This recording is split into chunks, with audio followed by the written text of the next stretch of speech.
नमस्कार फैमिली जय जगन्नाथ।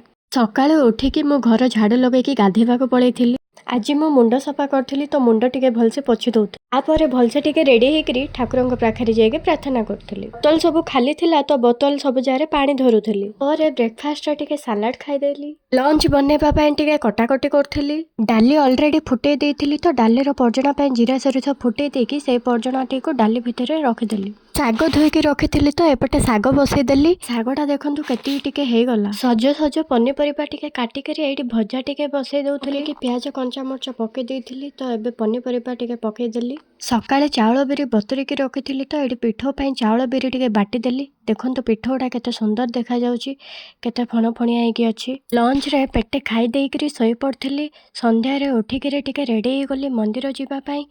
रास्ता रे एबे मंदिर को चाली चाली जाउथिली। दूररू रथ देखिकी खुशी हे गली। एबे मंदिर पाख हे गला बोली मंदिर भितरे एंट्री करिके फास्ट दीप लगेई देइथिलु।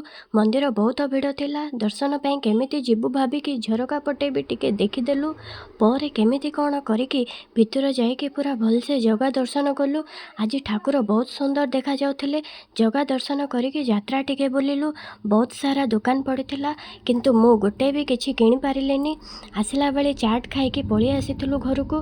सकाळे जो पिठो बाटिथिली सेतिरे इडली एपटे बसई देइथिली। एपटे आलू प्याज काटिके चना आलू तरकारी भी बसई देली। इडली चना आलू तरकारी बहुत बढ़िया थिला। मोर रक्त कोन पय बाहरी थिला कारण मो आलू प्याज काटला बेले मोर हाथ कटि जाइथिला।